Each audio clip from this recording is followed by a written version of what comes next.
Hello guys and welcome back to my YouTube channel. In today's video I'm going to be showing you a step-by-step tutorial on how to recreate this sort of Iman Gadzhi style of thumbnail.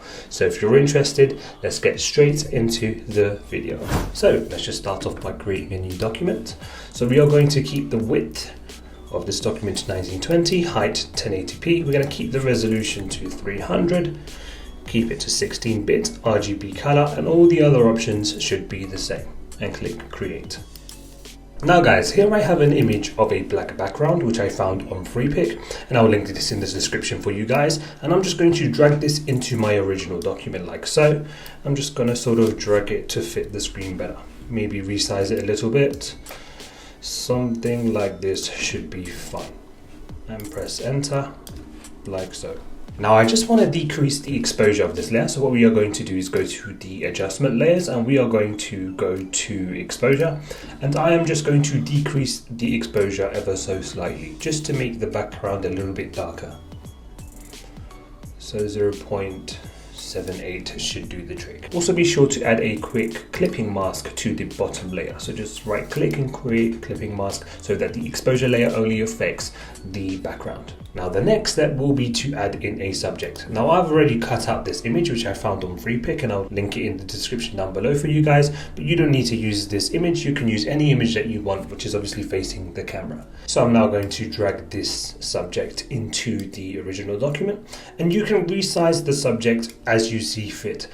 Obviously keeping in mind that this is a thumbnail, you do want to keep this relatively large so that at a small size on the screen people can easily see what's going on in the thumbnail. So something like this should be fine, and we are going to place the subject in the center.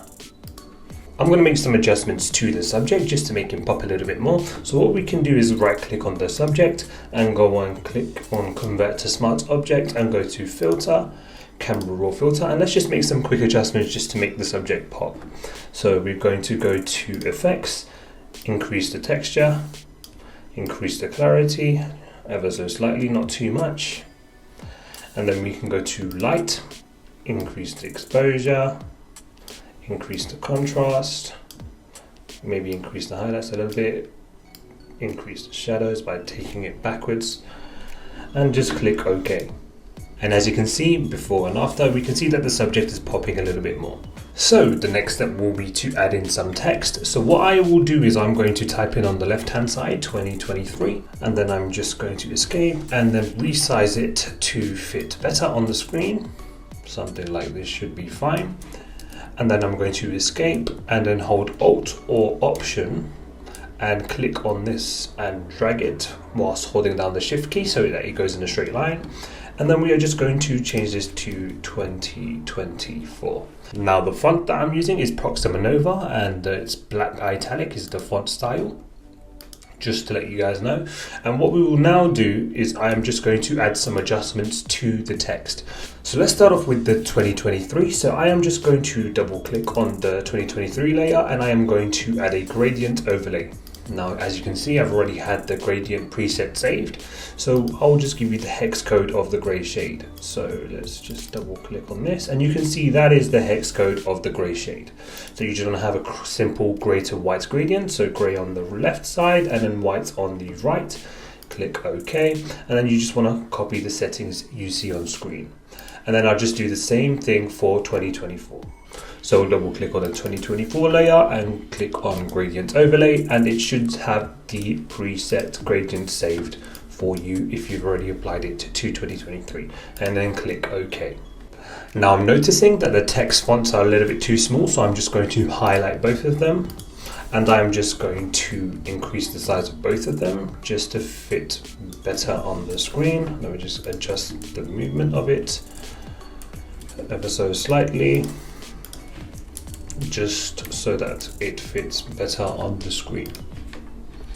like so. Now let's also go ahead and add a little subtle glow to both of the text layers. So I'm just going to click on 2023 and then we are going to click on outer glow and keep the settings the same. So keep the opacity to 15, blending mode to normal, and keep all the other options the same. Now let's go ahead and click OK, and as you can see we have a nice outer glow on our 2023 text layer.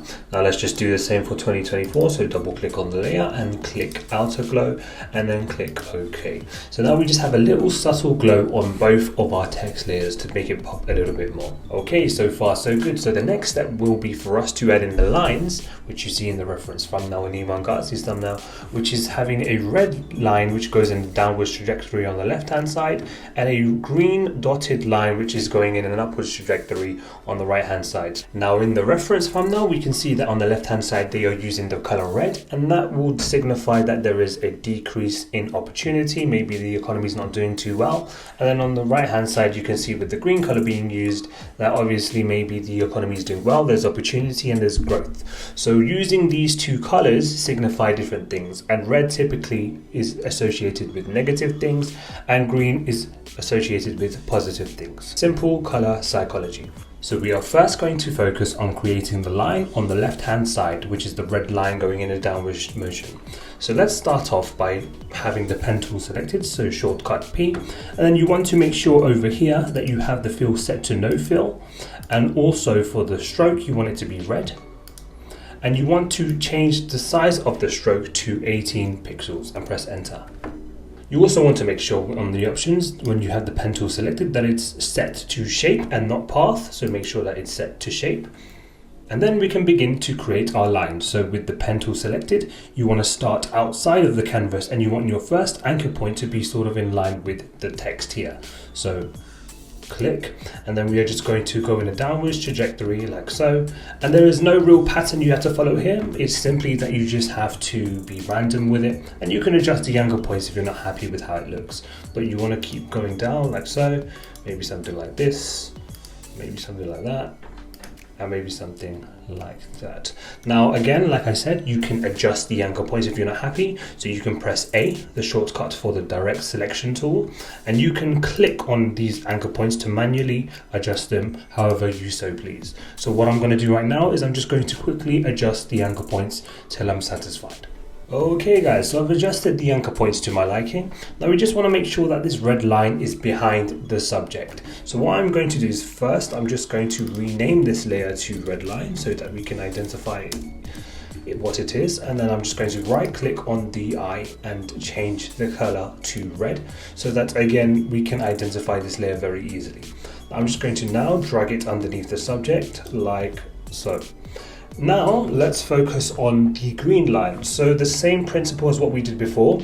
I'm actually going to keep the red stroke for the moment just so I can first draw the line. So let's click with the anchor point, click here, and you just want to go in an upwards trajectory in no particular order, and again you can adjust the anchor points at the end if you are not happy with how it looks.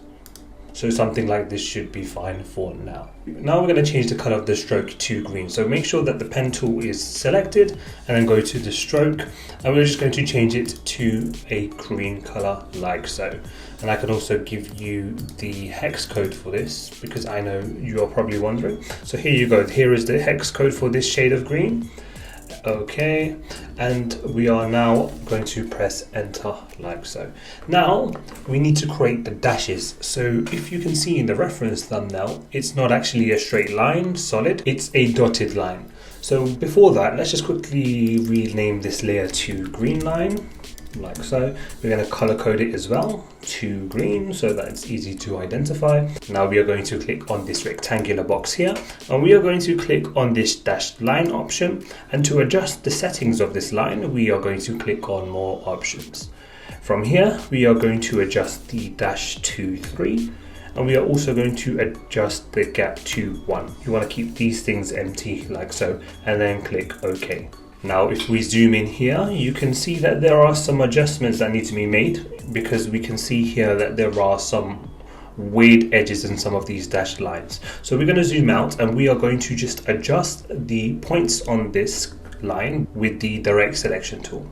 So let us first have the direct selection tool selected by pressing A, And then we are just going to make some adjustments to these points, like so. And that should do the trick in terms of solving the issue.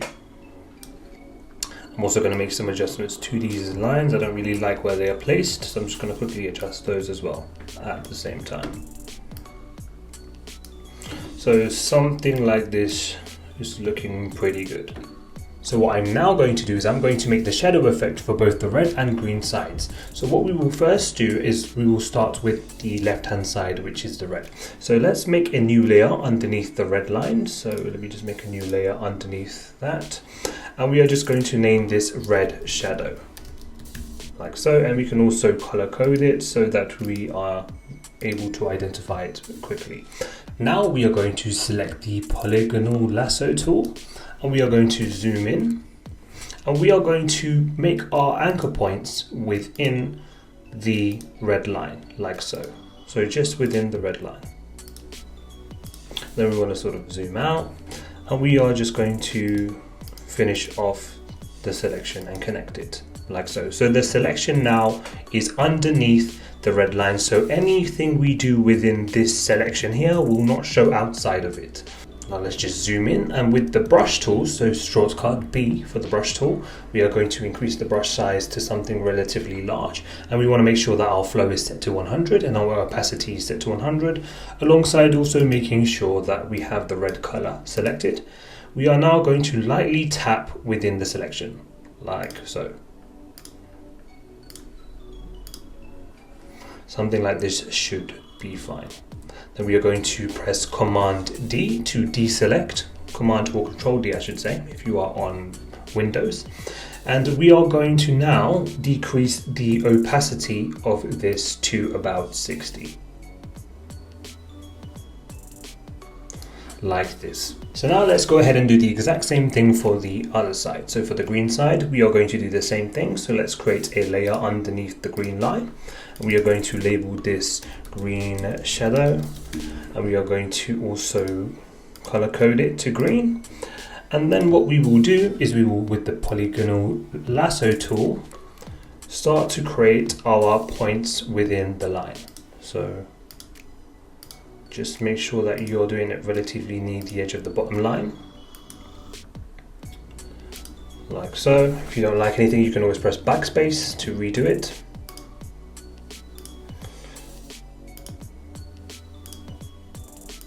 And then we just want to zoom out, and we want to complete the selection by connecting it, like so. Let's press the brush tool, and we are going to first make sure that the color is matching with the green line. So we are going to click on the color picker tool, and then we are just going to click on the green to select it, so that now we have this color selected. And then with the brush tool, again, the same principle as over on the left side, we are just going to lightly tap underneath, like so. Something like this should be fine. And then we can press Command or Control D to deselect. And also let's not forget to adjust the opacity of the green shadow to 60, like that. Now what I also want to do is I want to make sure that there is a little bit of separation between the red and green lines from the shadows. So in order to do this, what I will first do is I'll start off with the red line. So we will double click on the red line, and I'll click on drop shadow, like so. And with the settings here, let's just adjust the opacity a little bit. And we also want to decrease the distance, or no, we can toggle about with these a little bit. Decrease the spread. You're just playing around with these until you get it exactly how you want. So we just want it to be very subtle, nothing too drastic. And so you just mess around with these until you get something which is looking good. So something like this should be fine. We might just decrease the opacity ever so slightly. And again, you can adjust these exactly to your preference. Now for the green side, let's just double click on the green line, and we are going to click on drop shadow, and we are going to adjust these settings. So we are going to adjust the distance a little bit. We are also going to adjust the spread. Maybe increase the opacity ever so slightly, decrease the size to something like that, and click OK. Okay guys, so we're pretty much done right now, but all I want to do is add a couple final finishing touches to this thumbnail. So let's start off by first adding in a drop shadow on the subject. So we are going to double click on the subject, and we are going to click on drop shadow, and I just want to increase this to about 30, let's put 25, and we'll keep the other options relatively the same, so 46, and keep the size to 59.